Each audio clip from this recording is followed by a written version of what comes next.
الحمدللہ رب العالمین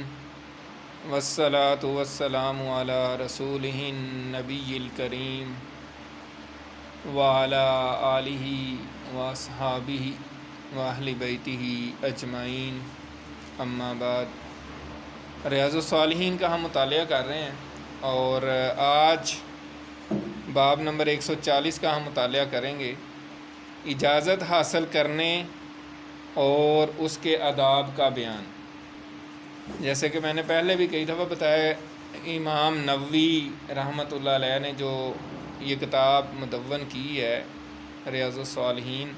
تو اس میں جب بھی وہ باب باندھتے ہیں تو پہلے قرآن مجید کی آیات لے کر آتے ہیں اس سے متعلقہ، اور اس کے بعد احادیث لے کر آتے ہیں، اور جو بھی احادیث اس میں ہم پڑھتے ہیں امام نووی کے نزدیک یہ ساری صحیح احادیث ہیں۔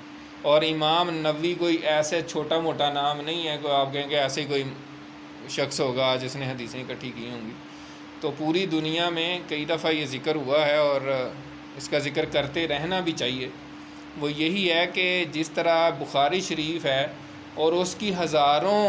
شرحیں لکھی گئی ہیں، اس کی ایکسپلینیشنز لکھی گئی ہیں پوری دنیا میں، تقریباً آپ اندازہ لگا لیں کہ 1200 سال ہو چکے ہیں، اور پوری امت مسلمہ نے اس کی شرح لکھی ہے، مختلف سکالرز نے، محدثین نے۔ اور اس پہ جو ہے امام ابن خلدون جو ہیں بہت بڑے تاریخ دان ہیں، انہوں نے کہا تھا 700 ہجری کے قریب کہ جس لیول کی، جس ہائی کوالٹی کی امام بخاری کی کتاب بخاری شریف ہے، بعد قرآن مجید کے بعد سب سے افضل ترین کتاب مسلمانوں میں سمجھی جاتی ہے، اس لیول کی کسی نے آج تک اس کی شرح نہیں لکھی، اس کی تشریح نہیں کی۔ تو اس کے بعد پھر امام ابن حجر عسقلانی رحمۃ اللہ علیہ نے فتح الباری کے نام سے کتاب لکھی ہے، اس کی ایکسپلینیشن لکھی ہے۔ تو اس کی جو ہے وہ اب جو ہے سب سے بہترین شرح جو ہے وہ بخاری شریف کی مانی جاتی پوری دنیا میں، اور بلکہ اس پہ پھر کومنٹ بھی ہے اسلامک سکالرز کا، وہ کہتے ہیں لا ہجرت بعد الفتح، یعنی جیسے فتح مکہ کے بعد ہجرت منقطع ہو گئی تھی، یعنی اس کے بعد کوئی ہجرت کی ضرورت نہیں ہے، جب مکہ ہی فتح ہو گیا تھا تو اب مدینے کی طرف ہجرت کی ضرورت نہیں تھی، تو اس پہ یہ حدیث ہے کہ لا ہجرت بعد الفتح۔ اور اسی الفاظ کو علماء محدثین نے کہا کہ لا ہجرت بعد الفتح، یعنی فتح الباری امام بخاری کی، بخاری شریف کی شرح لکھی جانے کے بعد اب حدیث کی تشریح کے لیے کہیں ہجرت کرنے کی ضرورت نہیں ہے، فتح الباری اتنی ہائی لیول کی کتاب ہے۔ تو یہ فتح الباری امام ابن حجر عسقلانی جس لیول کے بندے ہیں، فتح الباری جس لیول کی کتاب ہے، اسی طرح مسلم شریف پوری ورلڈ میں جو ہے سیکنڈ نمبر پہ کتاب مانی جاتی ہے، بلکہ اہل مغرب جو ہیں اندلس اور تیونس، مراکش، ان کو ہم اسلامک جو لٹریچر ہے یا تاریخ اس میں اس کو مغرب کہا جاتا ہے۔ آج کا مغرب تو کچھ اور ہے، لیکن مسلمانوں کا مغرب جو ہے اس کو کہا جاتا تھا۔ تو مغرب میں، مسلمانوں کے مغرب میں جو پہلے نمبر پہ قرآن مجید کے بعد کتاب مانی جاتی ہے وہ مسلم شریف ہے، تو اس کی جو بیسٹ شرح ہے وہ امام نووی نے کی ہے، جو یہ کتاب، جنہوں نے یہ کتاب لکھی ہے ریاض الصالحین، ٹھیک ہے نا۔ تو اتنے بڑے امام ہیں، یعنی کہ مسلم شریف کی بھی ہزاروں شرح لکھی گئی ہیں لیکن بیسٹ شرح انہی کی ہے، امام نووی کی۔ تو اتنے بڑے یہ امام ہیں، تو یہ اس طریقے سے لے کر آتے ہیں، شروع میں آیات لے کر آتے ہیں جو بھی باب باندھتے ہیں امام بخاری کی طرح۔ امام بخاری نے بھی بخاری شریف میں ایسے ہی، اگر آپ اس کا مطالعہ کریں تو پہلے وہ باب باندھتے ہیں اور پھر پہلے آیات لے کر آتے ہیں اور اس کے بعد وہ اپنی حدیث لے کر آتے ہیں، تو اسی طرح انہوں نے یہ کیا ہے۔ تو اس میں سب سے پہلے یہ ہے، قال اللہ تعالی یا ایھا الذین آمنوا لا تدخلوا بیوتا غیر بیوتکم حتی تستأنسوا وتسلموا علی اہلھا، کہ اللہ تعالیٰ نے فرمایا اے ایمان والو، تم اپنے گھروں کے علاوہ دوسرے گھروں میں اس وقت تک داخل نہ ہو جب تک اجازت نہ لے لو اور گھر والوں کو سلام نہ کر لو، یعنی کسی کے گھر جانا ہے تو پہلے آپ سلام کریں، اگلے کو پتہ چل جائے پھر آپ جائیں، یہ نہیں کہ بے دھڑک سیدھے چلے جائیں اور کہیں یہ اپنا گھر ہے اس میں کون سا مسئلہ ہے، یہ صحیح طریقہ نہیں ہے۔ اسی طرح اللہ تعالیٰ نے فرمایا وَإِذَا بَلَغَ الْأَطْفَالُ مِنْكُمُ الْحُلُومَ فَلْيَسْتَأْذِنُوا كَمَا اسْتَأْذَنَ الَّذِينَ مِنْ قَبْلِهِمْ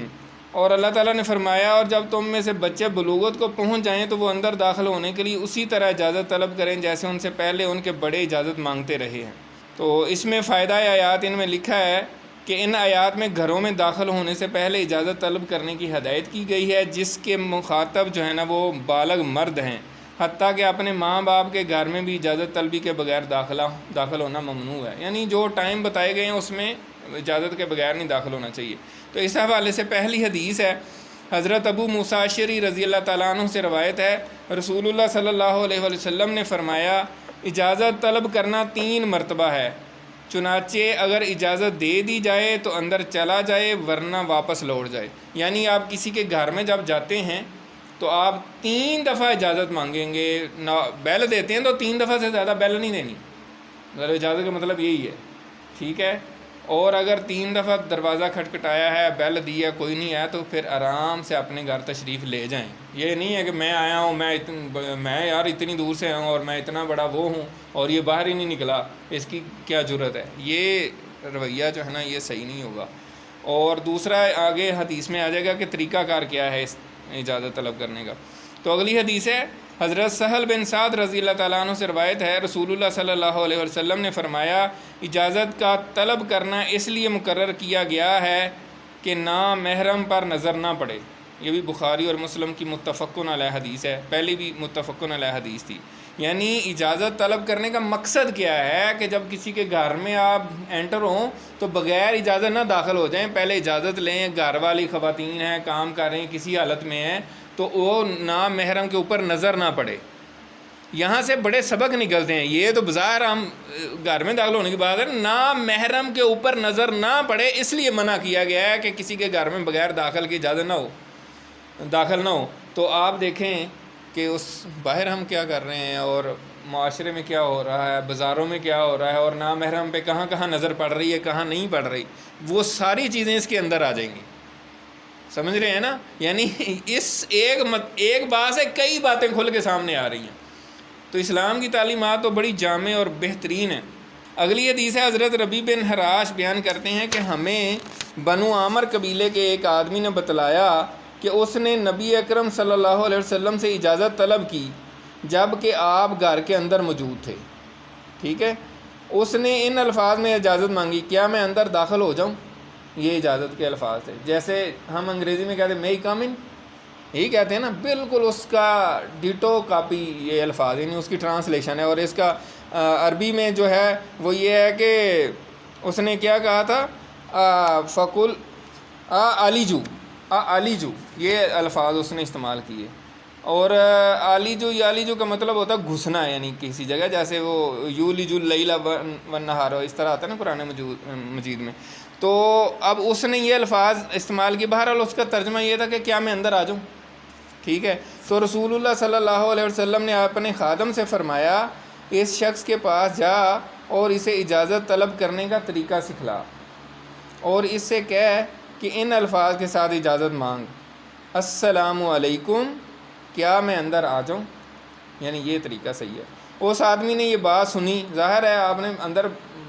بتایا تو اس وقت کوئی کنال کے تو گھر نہیں ہوتے تھے کہ وہ گھر کے اندر کسی نے بتایا کسی کو اور وہ باہر بڑی دور ہے، چھوٹے چھوٹے جھونپڑے تھے، تو وہاں ہی بتایا تو آواز باہر بھی چلی گئی تو اس نے سن لیا۔ اس آدمی نے یہ بات سنی اور کہا السلام علیکم، کیا میں اندر آ جاؤں؟ چنانچہ نبی اکرم صلی اللہ علیہ وسلم نے اسے اجازت مرحمت فرمائی اور وہ اندر داخل ہو گیا، ٹھیک ہے۔ اسے ابو داؤد نے صحیح سند کے ساتھ روایت کیا۔ اسی طرح آخری حدیث ہے آج کے چیپٹر کی، حضرت قلدہ بن حنبر رضی اللہ تعالیٰ عنہ بیان فرماتے ہیں کہ میں نبی اکرم صلی اللہ علیہ وسلم کے پاس آیا اور سلام کیے بغیر ہی اندر داخل ہو گیا،